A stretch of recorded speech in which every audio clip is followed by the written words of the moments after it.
Hello everyone, welcome to my poster session. I'm Biswajit. I'm a postdoc with Professor Vinod Menon in the City College of New York. Today, my poster is about designing a new system which is highly nonlinear based on bilayer MoS2. Now, there's a quest of designing a nonlinear system which works at relatively lower pump power. And to do that, we have chosen Polariton system as our platform. And particularly, we are focusing on interlayer exciton-polariton.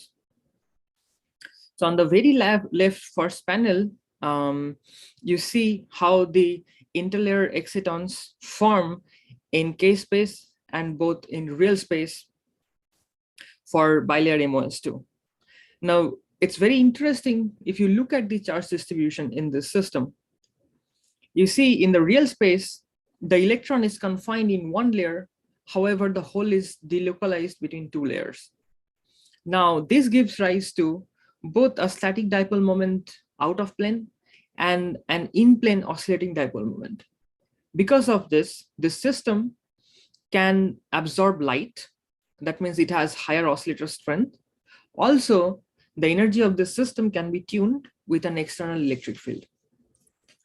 Because of these both properties, we have chosen this system, and you see at 77K from the differential reflection, there are 3 excitons in this system, but for our purpose, we are focusing on the interlayer excitons here, right here in the middle.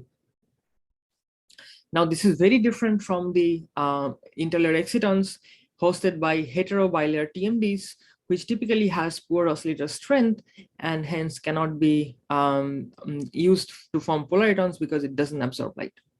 In our experiment, to probe the nonlinearity, we first put it under within a cavity, and we see there are 5 branches when it forms polaritons. There are 5 branches because of A, B, and interlayer excitons, and turns out the Rydberg state of A also couples to the system. Here in the middle top panel, we probe the nonlinearity, we increase the density of the system and see how the interlayer exciton-polariton branches evolve with pump power. We see that with increasing power, they come close to each other because of saturation, but not only that, there is a finite contribution of the exciton-exciton interaction, because of which the energy of the exciton renormalizes. We further go on, and in the middle bottom panel here, we show a mechanism by which we can separate the contributions of the exciton-exciton interaction and saturation. And we observe that the exciton-exciton interaction is roughly half as powerful as the saturation. We also probe the system in open cavity, and we see as we increase the power, the left curve is for interlayer exciton and the right is for A exciton. Both of these excitons saturate with increasing pump power. However, if you see the oscillator strength for the interlayer, it reduces from 1 to 0.2 in 80 nanowatt power. However, for A exciton, we have to go to a much higher power to 1000 nanowatt to reduce the oscillator strength by the same amount. This further shows that the interlayer exciton is inherently an order of magnitude more nonlinear than the A exciton-polariton.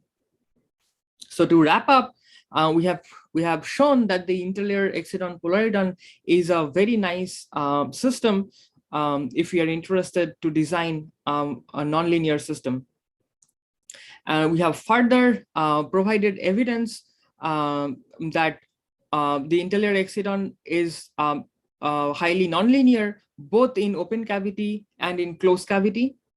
And we have further deduce the component of the exciton-exciton interaction and the component of the saturation from the total nonlinearity.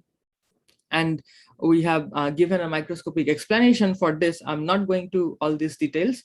The paper is there on the archive. For more details, please follow the archive version of the paper.